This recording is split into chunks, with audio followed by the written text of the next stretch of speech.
sekolah minggu, kita jumpa lagi di pagi ini. Kita mau kembali untuk beribadah kepada Tuhan. Yuk semuanya, kita boleh bangkit berdiri. Mari semuanya kita bersaat teduh.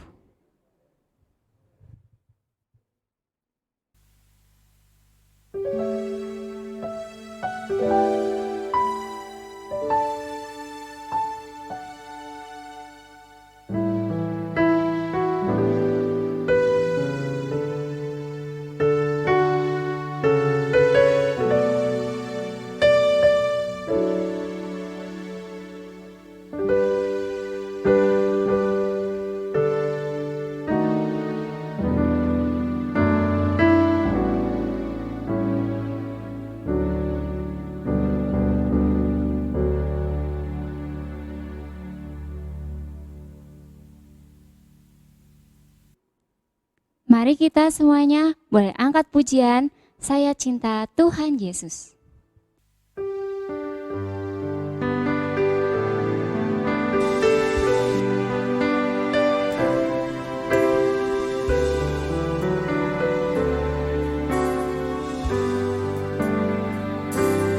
Saya cinta Tuhan Yesus, Yesus Juru Selamatku.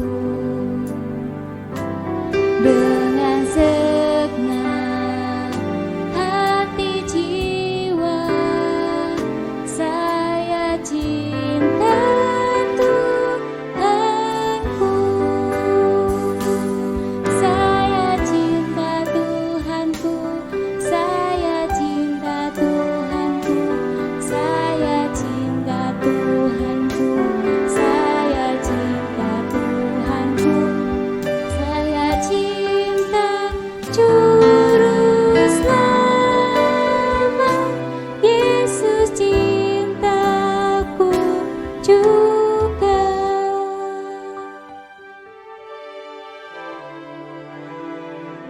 Saya cinta Tuhan Yesus, Yesus Juru Selamatku.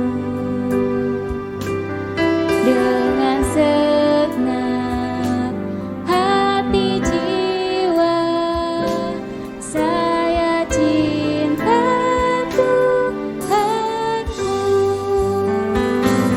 Saya cinta Tuhanku, saya cinta Tuhanku, saya cinta Tuhanku, saya cinta Tuhanku, saya cinta Juru Selamat, Yesus cintaku juga. Mari kita semuanya lipat tangan, tutup mata, kita berdoa. Tuhan Yesus, Allah Bapa kami yang bertata dalam kerajaan surga, kami bersyukur Tuhan pada kesempatan pagi ini kami boleh berkumpul. Meskipun kami boleh di rumah masing-masing, tapi kami boleh beribadah kepada Tuhan. Kiranya Tuhan boleh memberkati ibadah kami dari awal pertengahan hingga akhirnya. Kiranya pujian yang akan kami naikkan itu boleh menyenangkan hati Tuhan. Terima kasih Tuhan, kami menyerahkan hanya ke dalam tangan-Mu. Di dalam nama-Mu Tuhan Yesus Kristus, kami berdoa dan mengucap syukur. Amin. Dengan masih bangkit berdiri, menurut kalian ada nggak yang lebih kuat dari Spiderman? Atau ada yang lebih kuat dari Superman? Atau ada yang lebih kuat dari Catwoman? Nah, ada yang lebih kuat daripada semuanya itu. Yaitu siapa? Yaitu Allah kita. Mari kita naikkan pujian, Allahku besar, kuat dan berkuasa.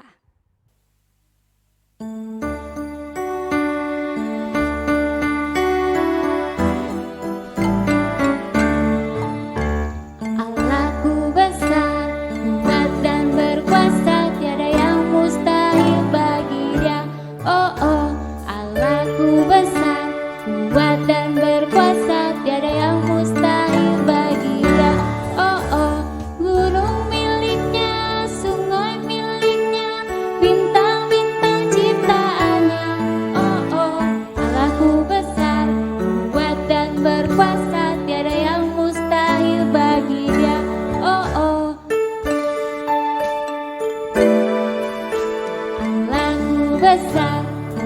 dan berkuasa, tiada yang mustahil bagi Dia.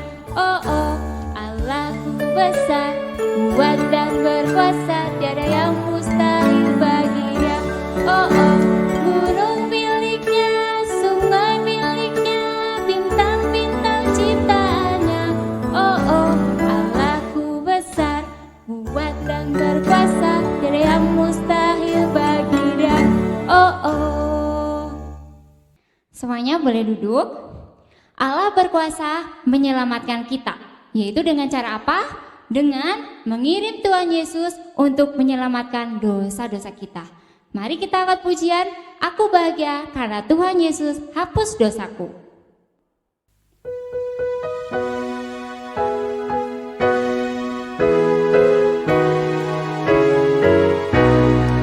Aku bahagia, bahagia karena Tuhan Yesus hapus dosaku. Aku bahagia, bahagia karena Tuhan Yesus hapus dosaku. Yesus hapus dosaku dan selamatkan aku. Yes, selamatkan aku. Yes, selamatkan aku.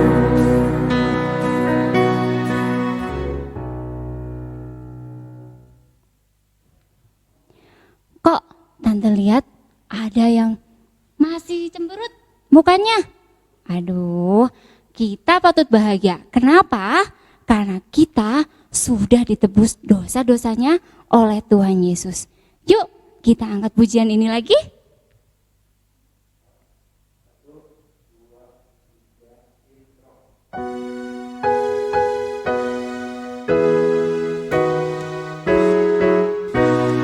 Aku bahagia, bahagia karena Tuhan Yesus tebus dosaku. Aku bahagia, bahagia karena Tuhan Yesus hapus dosaku. Yesus hapus dosaku dan selamatkan aku. Yes, selamatkan aku. Yes, selamatkan aku. Aku bahagia, bahagia karena Tuhan Yesus hapus dosaku. Aku bahagia, bahagia karena Tuhan Yesus hapus dosaku. Yesus hapus dosaku dan selamatkan aku. Selamatkan aku. Yes, selamatkan aku.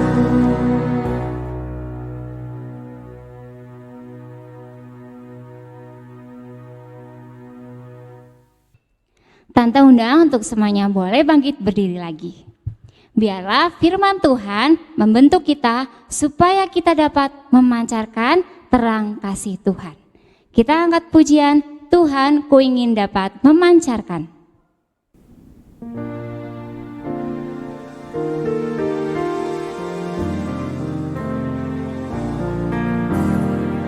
Tuhan ku ingin dapat memancarkan kasih-Mu indah penuh kemurnian. Budi bahasamu dihaluskan roh-Mu hingga memancarkan keindahan-Mu. Tuhan, ku ingin dapat memancarkan kasih-Mu indah penuh kemurnian. Budi bahasaku dihaluskan roh-Mu hingga memancarkan keindahan-Mu. Mari semuanya lipat tangannya kembali, kita tutup mata, kita mau berdoa. Tuhan Yesus yang bertata dalam kerajaan surga, kami bersyukur pada kesempatan pagi ini. Kami sudah memuji dan memuliakan nama-Mu, biarlah pujian kami ini boleh menyenangkan hati Tuhan.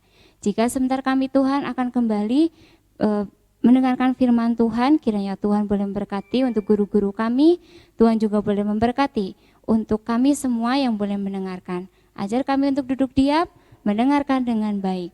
Terima kasih Tuhan Yesus, kami menyerahkan hanya dalam tangan-Mu, Di dalam namamu Tuhan Yesus Kristus kami berdoa dan ucap syukur. Amin. Selamat pagi. Ya, Tante mau tanya nih, anak-anak suka makan buah enggak? Nah, ini Tante punya gambar ya. Kalian tebak, ini buah apa? Buah yang di sebelah kiri dengan yang di sebelah kanan sama atau enggak? Wah, kelihatannya sama ya, tapi ternyata ini buah yang berbeda. Yang di sebelah kiri itu adalah buah duku dan yang di sebelah kanan itu adalah buah langsat. Siapa yang tahu buah langsat? Nah, yang pernah makan udah pernah tahu nih rasanya seperti apa ya. Buah duku rasanya apa? Manis. Ya kalau misalnya kalian makan buah duku manis, tapi kalau makan bijinya wah pahit sekali ya. Jangan makan bijinya ya. Kalau buah langsat rasanya bagaimana? Rasanya asem ya, masem-masem gitu ya. Nah, kita coba lihat gambar satu lagi ya. Gambar ini, gambar sebelah kiri dan sebelah kanan sama enggak? Sekilas sama ya, sama-sama tanaman, tapi jenisnya berbeda. Ada yang tahu tanaman apakah ini? Gambar di sebelah kiri, ya sebelah kiri ada tanaman gandum. Sedangkan gambar di sebelah kanan adalah tanaman lalang. Apa bedanya lalang dengan gandum? Kalau tadi gambar pertama duku dan langsat, perbedaannya dari rasanya. Kalau lalang dan gandum perbedaannya di mana? Kalau lalang berbuah enggak? Enggak berbuah. Tanaman ini hanya seperti rumput liar saja. Ya, sedangkan gandum menghasilkan gandum. Ya, gandum ini biasanya digunakan untuk pembuatan tepung terigu. Nah, pernah makan gandum enggak? Biasanya ada di sereal atau ada di roti. Ya, kalau kalian suka makan roti atau sereal, kalian pernah makan gandum ya. Dan ngomong-ngomong nih tentang gandum dan tentang lalang, Tuhan Yesus pernah mengatakan bahwa hal kerajaan sorga itu seperti lalang di antara gandum. Hal kerajaan sorga itu seperti lalang di antara gandum. Kalian pernah dengar ceritanya? Kalau yang belum tahu, yang sudah tahu juga dengar baik-baik ya. Suatu hari ada seorang tuan yang mempunyai benih gandum. Benih gandum ini ditaburkan di ladangnya. Wah, dia taburkan ya. Taburkan dan pada waktu malam semuanya sudah tidur. Kalian malam sudah tidur ya? Semua orang sudah tidur. Ternyata datanglah musuhnya. Musuhnya si tuan ini. Ngapain musuhnya malam-malam ya? Bukannya tidur, ngapain dia malam-malam ke ladang? Dia pergi ke ladang si tuan. Dia menaburkan benih lalang di antara gandum itu. Lalu dia pergi. Nah, tadi kita sudah tahu ya perbedaan antara lalang dengan gandum. Nah, kalau misalnya nih lalang dan gandum ini ada di tempat yang sama, bagaimana ya?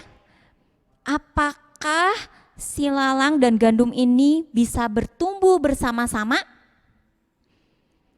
Bisa. Memang lalang itu nampaknya sama seperti gandum. Tapi ketika gandum itu sudah mulai bertumbuh, ya dia sudah mulai berbulir, barulah kelihatan lalang itu ada di antara gandum. Lalu si hamba-hamba dari tuan ini tanya kepada tuannya. Waktu tanaman ini sudah mulai bertumbuh gitu ya, sudah kelihatan mana gandum, mana lalang. Ya, si hambanya ini tanya kepada tuannya, "Tuan, bukankah benih baik yang Tuhan taburkan di ladang Tuhan? Lalu dari manakah lalang itu? Tuhan itu menjawab, seorang musuh yang melakukannya. Lalu hambanya jawab lagi, jadi maukah Tuhan supaya kami pergi untuk mencabut lalang itu? Tuannya bilang, jangan dicabut. Kalau dicabut, mungkin gandum itu akan tercabut juga. Biarkan gandum itu tumbuh bersama dengan lalang sampai waktu menuai tiba.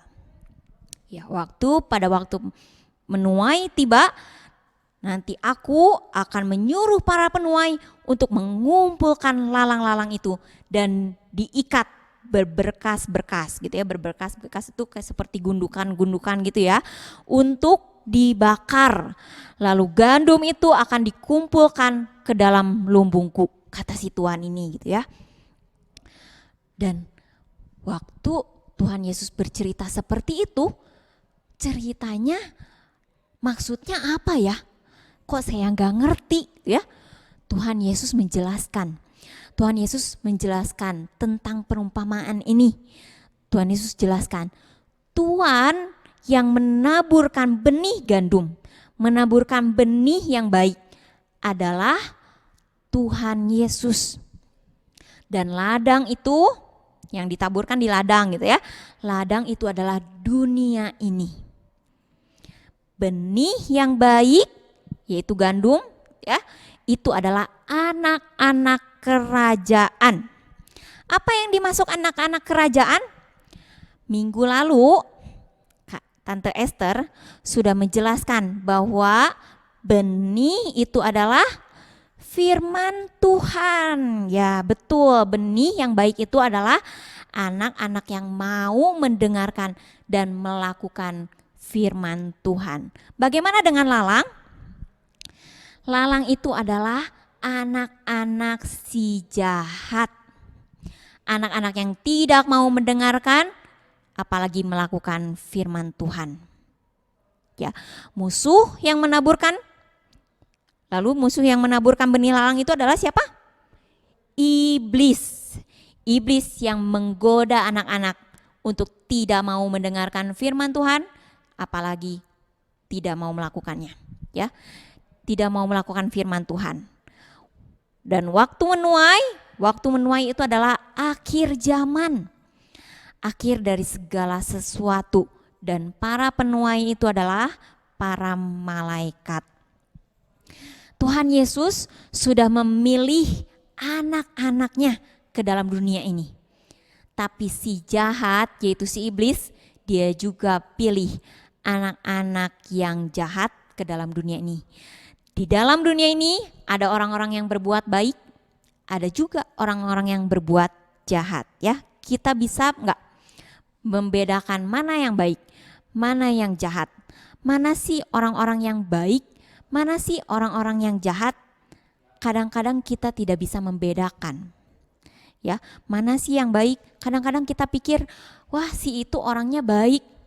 Tapi kita belum tentu mengatakan benar-benar si orang itu adalah orang yang baik, padahal ke dalam hatinya adalah jahat. Kita tidak bisa tahu ya.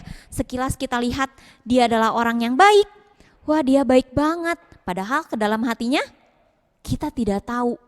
Yang hanya tahu siapa? Tuhan Yesus.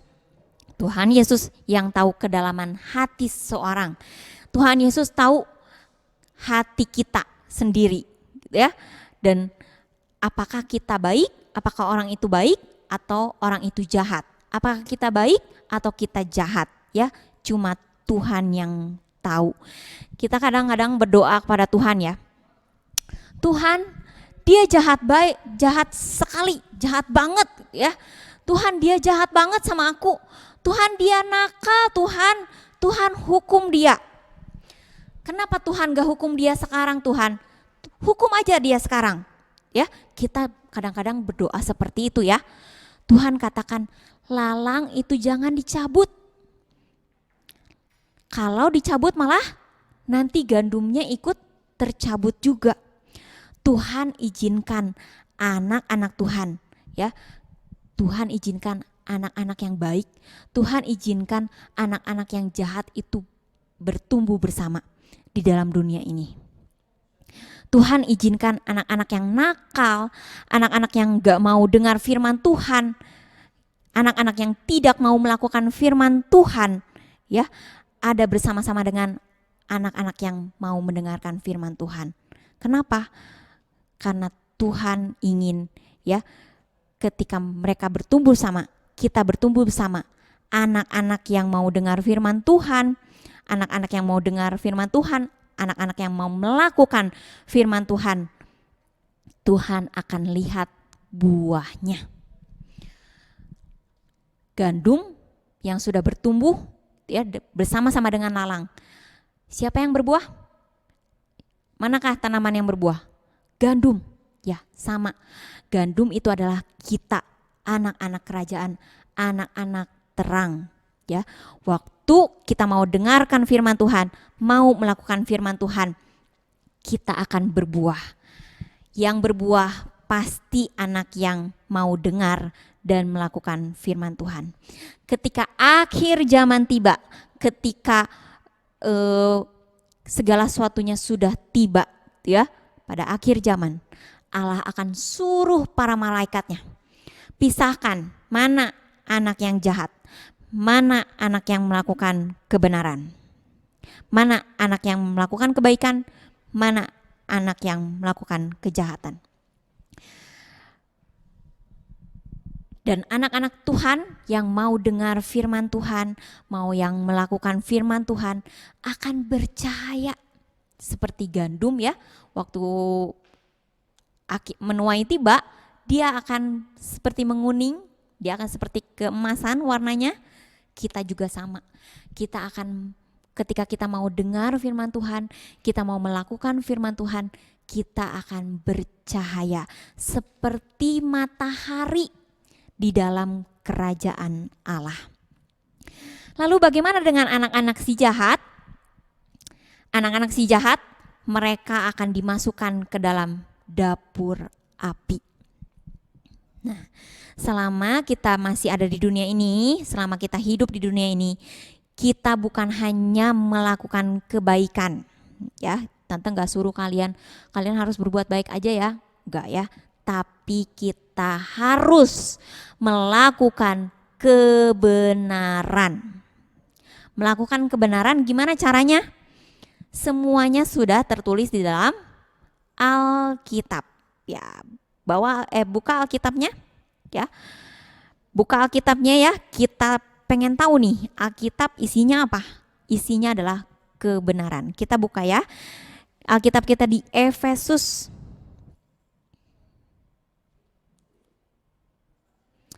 Kita buka di Efesus 5. Efesus 5 ayat 8 sampai 10. Efesus 5 ayat 8 sampai 10. Tante bacakan ya. Efesus 5 ayat 8 sampai 10. Memang dahulu kamu adalah kegelapan, tetapi sekarang kamu adalah terang di dalam Tuhan. Sebab itu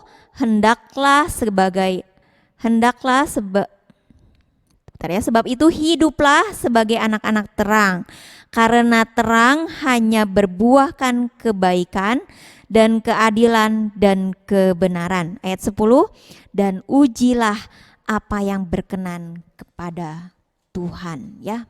Memang dahulu kita adalah gelap, ya. Kita gelap apa? Karena dosa. Tetapi kita sekarang sudah di dalam terang. Karena apa? Karena kita sudah ditebus oleh darah Yesus. Ada orang yang bilang, ya, selama kita hidup, kita harus melakukan kebaikan. Kamu harus berbuat baik. Betul nggak? Betul. Tapi berbuat baik belum tentu benar. Coba ulangi. Berbuat baik belum tentu benar. Ulangi ya kata-kata tante ya. Berbuat baik belum tentu benar. Ya. Berbuat baik belum tentu adil. Ulangi ya, berbuat baik belum tentu adil. Ya, berbuat baik belum tentu benar, berbuat baik juga belum tentu adil, ya. Tapi ketika anak-anak mau melakukan kebenaran, pastilah baik dan adil. Ketika anak-anak mau melakukan kebenaran, pastilah baik dan adil. Ya, kalian tahu ceritanya Robin Hood? Yang tahu ya. Dia melakukan kebaikan atau enggak? Wah, dia baik sekali ya Robin Hood ya. Dia baik, dia menolong orang-orang miskin ya. Dia menolong orang miskin, dia bagi-bagikan gitu ya. Dia kasih makanan, dia kasih uang kepada orang-orang miskin. Baik enggak? Baik. Tapi dia benar enggak? Dia tidak benar. Kenapa dia enggak benar? Karena dia mencuri. Ya, dia mencuri, dia bagikan kepada orang miskin. Kesannya baik ya. Kesannya baik, tapi dia benar enggak? Enggak benar. Tidak perlu dicontoh ya. Kita tidak mau seperti Robin Hood. Karena kita bukan anaknya Robin Hood ya. Kita adalah anak-anak Tuhan Yesus. Kita sudah ditebus oleh darah Tuhan Yesus. Maka kita sebagai terang. Tuhan Yesus sebagai terang ya. Dia adalah sumber terang, dan kita juga karena kita sudah ditebus oleh darah Yesus, kita menjadi anak-anak terang. Oleh karena itulah kita melakukan kebenaran, bukan melakukan kebaikan. Waktu kita melakukan kebenaran, kita juga pasti berbuat baik dan berbuat adil. Ya, ketika kita melakukan kebenaran, kita akan menghasilkan buah. Ya, bukan kamu hanya bertumbuh saja, tapi kamu harus menghasilkan buah. Tentunya buah yang baik, buah yang menghasilkan kebenaran juga, karena kita sudah menerima kebenaran. Dan ketika kita sudah berbuah, kita akan bercahaya seperti matahari di dalam kerajaan sorga. Nah, sekarang pertanyaannya ya, jadi pilih mana nih? Mau pilih gandum atau kamu mau pilih lalang? Pilih gandum ya. Kita mau menjadi anak-anak kerajaan, anak-anak terang, anak-anak terang yang mau mendengarkan dan melakukan kebenaran firman Tuhan. Bukan hanya mendengarkan saja, tapi kita mau melakukan kebenaran firman Tuhan. Kebenaran hanya ada di dalam firman Tuhan. Firman Tuhannya ada di dalam Alkitab. Makanya kita disuruh baca Alkitab gitu ya. Karena ini adalah kebenaran. Kita mau berbuat baik, tapi kita nggak benar, salah. Kita harus melakukan kebenaran. Maka kita pasti berbuat baik dan kita pasti berbuat adil ya. Sebagai anak-anak terang, mau dengarkan firman Tuhan? Mau. Mau melakukan firman Tuhan? Mau. Mau melakukan kebenaran ya. Mari kita semua tundukkan kepala, kita akan berdoa. Allah Bapa kami yang bertata dalam kerajaan surga, kami mengucap syukur Tuhan. Pagi hari ini kamu boleh duduk diam, mendengarkan setiap kebenaran firman Tuhan.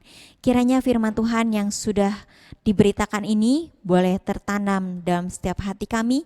Kami boleh bertumbuh, kami boleh berbuah, dan kami boleh menghasilkan buah-buah yang baik, buah-buah yang menghasilkan kebenaran. Karena kami boleh menerima kebenaran firman Tuhan ini, kami boleh bagikan kepada setiap orang yang belum percaya kepada Tuhan. Kami sebagai anak-anak terang, karena kami sudah ditebus oleh darah Kristus yang boleh membuat kami menjadi anak-anak terang, anak-anak yang mau mendengarkan firman Tuhan, anak-anak yang mau melakukan kebenaran firman Tuhan. Dan kami Tuhan diingatkan kembali Tuhan bahwa kami mau seperti gandum, mau menjadi anak-anak kerajaan yang terus diisi oleh kebenaran firman Tuhan.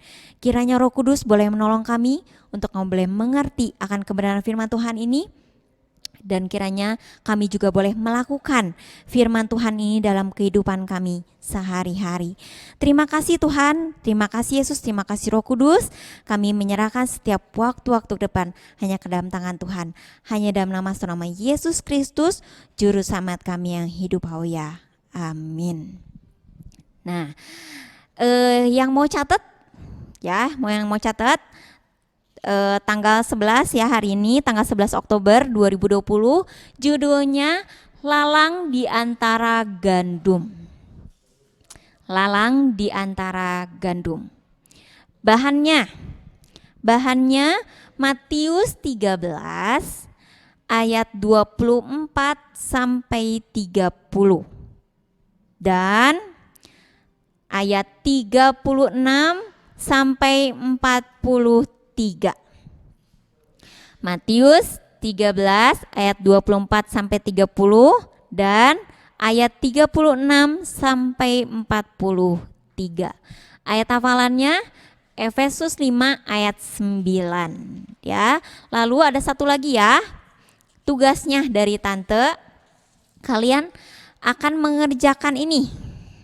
Ya. Nanti ini akan diberikan ya waktu hari Minggu, waktu mama atau papahnya datang ke gereja, nanti diambil di gereja, kalian kerjakan di rumah ya. Ini gimana caranya? Ada petunjuknya di bawah ya, dibaca petunjuknya. Nanti kalian akan, di sini ada tabel huruf-huruf.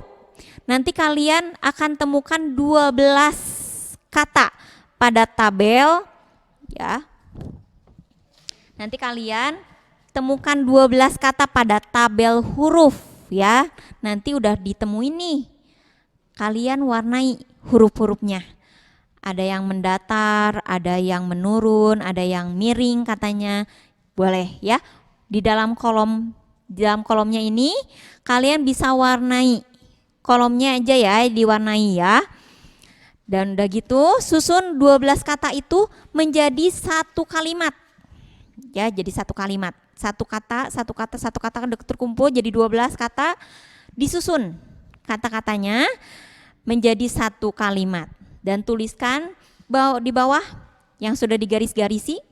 Nanti kalian tulis di situ dan diwarnai juga ya.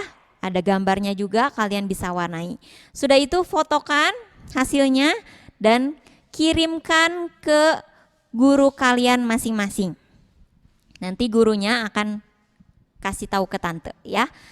Oke, sampai jumpa minggu depan. Tuhan Yesus memberkati ya. Sebagai gandum di antara lalang, kita harus tetap bertumbuh dan menghasilkan buah. Supaya waktu menghasilkan buah, Tuhan boleh kumpulkan kita dalam lumbung kerajaan surga. Maka dari itu jangan malas ya untuk baca Alkitabnya. Berikut adalah daftar bacaan Alkitab dalam 1 minggu ini.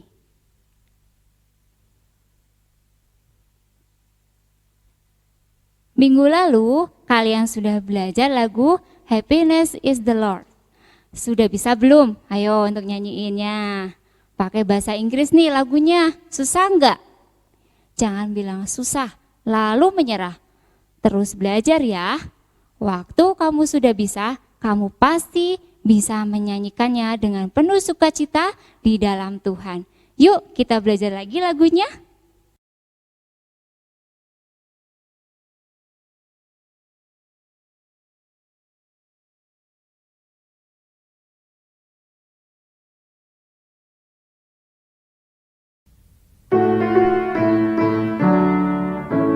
Happiness is to know the Savior, living a life within His favor, having a change in my behavior. Happiness is the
Berdoa itu tidak kalah pentingnya dari membaca firman dan memuji Tuhan. Tetap bersyukur, mengakui dosa kamu, minta ampun sama Tuhan, minta Tuhan pimpin setiap hari. Yuk, kita rajin berdoa juga ya. Kita akan ketemu lagi ibadah online di minggu depan. Sampai jumpa. Tuhan Yesus memberkati.